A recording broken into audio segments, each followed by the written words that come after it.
everyone, welcome back to the Landmark Judgment series. Today we are covering a judgment that was decided just weeks ago.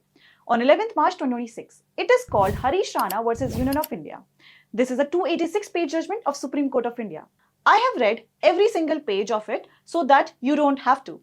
And in the next 30 minutes, I am going to break it down in a way that you will never forget.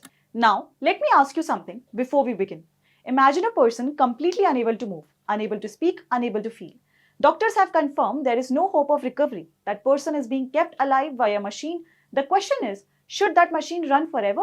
Or should that person be allowed to go peacefully? This question sounds philosophical.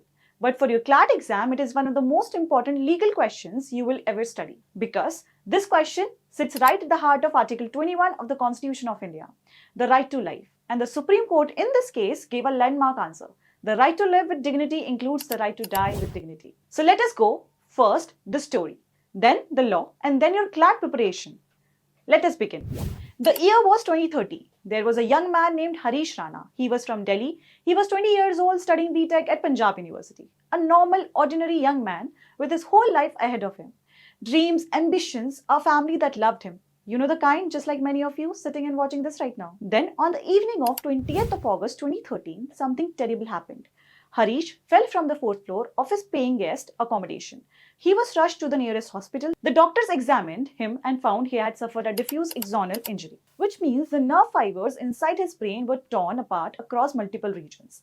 The internal wiring of his brain was destroyed. He was immediately shifted to the Postgraduate Institute of Medical Education and Research in Chandigarh and later to AIIMS New Delhi for intensive treatment. Treatment after treatment was tried. Conservative management, anti-seizure medication, hyperbaric oxygen therapy, multiple surgeries, but nothing worked. Slowly, Harish slipped into a condition that doctors called persistent vegetative state, PVS. Today, Harish Rana is 32 years old. 13 years have passed since that accident. And in those 13 years, this is what his life has looked like. He lies in a bed, his eyes open, but they do not see. He breathes, but he does not feel.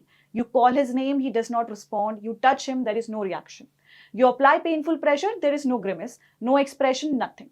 He has no awareness of himself, he has no awareness of his environment, he cannot communicate in any form. He cannot swallow food or water. So in 2013, a tube was surgically placed inside his stomach, called a PEG tube, percutaneous endoscopic gastrostomy tube. Through this tube, liquid nutrition is pumped into his body. This tube has to be replaced at a hospital every 2 months. He also has a tracheostomy tube in his throat to assist his breathing and a urinary catheter. He has been bedridden for 13 years despite the most attentive care. He regularly suffers from painful bed sores, infection and pneumonia. His most recent hospitalization was in May 2025. His mother, an ordinary woman, has been by his side every single day for 13 years. She turns him over at night so bed sores do not get worse. She manages his tube, she takes him to the hospital, she sits beside him, she waits and she watches her son, who was once a bright, ambitious engineering student, lie there completely still. Year after year after year. Doctors have confirmed his neurological condition is static. There is no improvement, there will be no improvement. His disability certificate says 100% permanent physical disability. This condition is irreversible. So, his parents went to court, not because they stopped loving him, but because they loved him too much to keep watching him suffer. They said, our son is not living, he is suffering.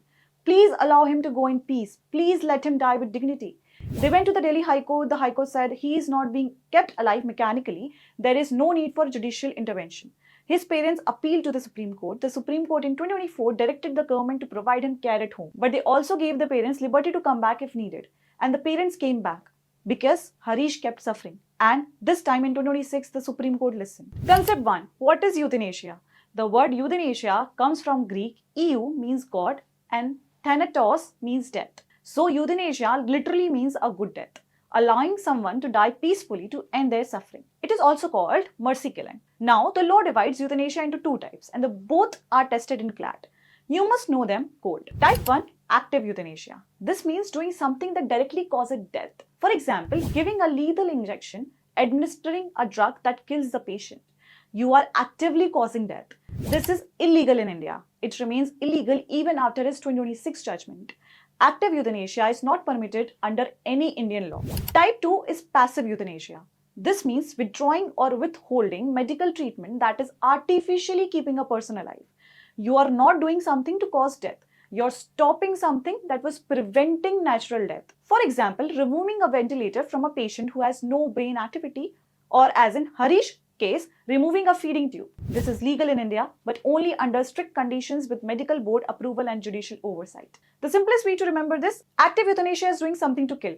Passive euthanasia is stopping something that was preventing natural death. The distinction is fundamental and comes up directly in CLAT legal reasoning. Concept 2, Article 21 and the right to dignity. Article 21 of the Constitution says, no person shall be deprived of his life or personal liberty except according to procedure established by law. Now, here is the question that confuses many students. Article 21 gives the right to life. How does it connect to dying? This is where the Supreme Court's expansive interpretation of Article 21 becomes crucial. The court has said over decades that Article 21 does not merely protect biological existence, it protects life lived with dignity. It is not enough to simply be alive. You must be able to live as a human being with autonomy, with dignity, with the ability to make choices about your own body. So the court asked, if a person is lying in bed with no awareness, no hope of recovery, no ability to experience anything, and is being forcibly kept alive by a machine, is that a life? Is that what Article 21 protects? The answer the court gave is no. Forcing someone to exist in that condition is itself a violation of their dignity. And therefore, the court declared, the right to die with dignity is a part of right to live with dignity under Article 21. Write this line down, memorize it. This is directly quotable in CLAT answers. Concept 3, Advanced Medical Directive. Imagine you are healthy today, but tomorrow there is an accident and you are in a coma. You cannot speak, you cannot communicate. Who then decides what medical treatment you will receive or refuse? An Advanced Medical Directive or AMD solves this problem. It is a legal document that you write while you are healthy, stating what medical treatment you want or do not want. If you ever become incapacitated, it is also called a living will. The Supreme Court in Common Cause versus Union of India 2018 declared that AMDs are legally valid in India. In Harish's case, he has only 20 years old when the accident happened. He had never made a AMD, so the court could not look at his wishes because there was no record of them. Instead, the court had to decide based on what was in his best interest. This is a critical distinction that we will come to shortly. Concept 4, CANH, medical treatment or basic care. This was one of the central legal questions in this case. CANH, clinically assisted nutrition and hydration, the feeding tube keeping Harish alive. The family argued it is medical treatment that can be withdrawn. The other side could argue it is simply feeding, basic care which you cannot take away from any human being. This distinction matters enormously. Medical treatment can be withdrawn in certain conditions. Basic care like keeping someone clean, warm and comfortable cannot be withdrawn. The Supreme Court gave a clear answer. CANH is medical treatment. The court reasoned that it requires surgery to implant, medical expertise to manage, regular hospital visits to replace, and continuous monitoring. It is not the same as someone feeding a patient by spoon. It is an invasive medical intervention. And because it is medical treatment, it can be withdrawn, subject to the best interest test. The judgment did not arrive in isolation. It is part of a long legal journey that spans 15 years. You need to know this timeline for CLAT. 2011, Aruna Shanbag versus Union of India. This was India's first major Supreme Court case on passive euthanasia. Aruna Shanbag was a nurse at KEM hospital in Mumbai. In 1973, she was brutally assaulted by a hospital worker and she entered a persistent vegetative state. For 36 years, she lay in that condition. In 2011, the Supreme Court allowed passive euthanasia for the first time, but with extremely strict guidelines, and only with the permission of the High Court, it was a beginning. But the process was slow and complicated. In 2018, Common Cause versus Union of India. This is a landmark judgment. The 5-judge Constitution bench of the Supreme Court decided this case. It formally and definitively recognized the right to die with dignity as part of Article 21. It validated advanced medical directives, living wills as legally enforceable. It laid down detailed guidelines for how passive euthanasia could work in India. This case is a must-know for every CLAT aspirant. 2023, Common Cause versus Union of India 2023, a follow-up to the 2018 case. The court acknowledged that the 2018 guidelines were difficult for hospitals to implement in practice. So it simplified and modified the procedural framework to make it more workable. 2026 that we have right now is Harish Rana versus Union of India, this case. Now for the first time, the framework was applied to a real specific patient before the court. The court confirmed that CANH is medical treatment. It elaborated the best interest test in unprecedented detail. It improved the procedural framework further, and it issued a strong call to Parliament to finally pass a comprehensive law. This is most detailed euthanasia judgment India has ever produced. The Supreme Court in this case addressed 5 specific questions. Let me take you through each one clearly. Question number 1. Is CANH medical treatment? The family's argument, the PEG tube is medical treatment. It can be withdrawn under the framework of Common Cause 2018. The opposing view was this is just feeding basic care. You cannot take away food from a human being. In which court answered, CANH is a medical treatment. The court went through the medical literature, international cases and legal precedents from the USA, UK, Ireland, Australia and multiple other jurisdictions. Every major jurisdiction treats clinically assisted nutrition and hydration as a medical intervention. The court held the same position for India. CANH requires surgical implantation, medical management, clinical monitoring, and regular hospital procedures. It is categorically different from ordinary feeding. Therefore, it can be withdrawn subject to the best interest test. Question 2. What is the best interest of the patient's test? This is the heart of the judgment. When a patient cannot speak for themselves, when there is no AMD, no record of wishes, how do we decide whether to withdraw treatment? The court laid down a detailed best interest test. It is not a single formula, it is multi-factor framework. The court was careful to say no single factor is decisive. It is always a holistic assessment. Here are the key factors. Factor 1. Is there any actual benefit to the patient from continuing treatment? Not to the family, not to the doctors, to the patient. Factor 2. Does the treatment serve any therapeutic purpose? It is making the patient better, or is it simply maintaining biological existence with no recovery in sight? Factor 3. Is the patient's condition irreversible? Is there any medically recognized prospects of recovery? Factor 4. What level of indignity in the patient experiencing? What is the degree of dependence, pain and loss of human dignity resulting from the condition and its treatment? Factor 5. What do the medical experts say? Both the primary medical board and the secondary medical board must give their independent opinions. Factor 6. What are the views of the patient's family or next of kin? Their views are important, but they are not decisive on their own. Factor 7. Is the treatment medically futile? Is there any reasonable clinical justification for continuing it? The court also emphasized something very important about how to frame the question. The starting question must not be, is it in the patient's best interest to end the treatment? That framing presupposes death. The correct starting question is it the patient's best interest that treatment which artificially prolongs life should be continued? That framing begins from life and asks whether continuation serves any purpose. This difference in framing is subtle but legally significant. And critically, the court confirmed that there is a strong presumption in favor of life. The default position is always to preserve life. This presumption can only be overridden when it is clearly established through the factors above that continuing treatment serves no benefit and only prolongs suffering and indignity. Question 3. Applying the test to Harish Rana specifically. The court constituted 2 independent medical boards to evaluate Harish. The primary medical board doctors from the hospital examined Harish and submitted their report. The second medical board appointed by the chief medical officer independently examined Harish separately and submitted their report. Both the boards reached identical conclusions. First, Harish is in a confirmed permanent vegetative state. Second, there has been no neurological improvement in 13 years. There will be no improvement. Third, CANH keeps him biologically alive but offers no therapeutic benefit whatsoever. Fourth, continued treatment is medically futile. Fifth, he experiences significant indignity, bed sores, repeated infections, complete dependence, painful procedures. His parents and siblings also told the court, "We have watched him suffer for 13 years. We firmly believe there is no point in continuing treatment. We want him to go in peace." After considering all of this, the court gave its conclusion. It is not in Harish's best interest to continue treatment and artificially prolong his life.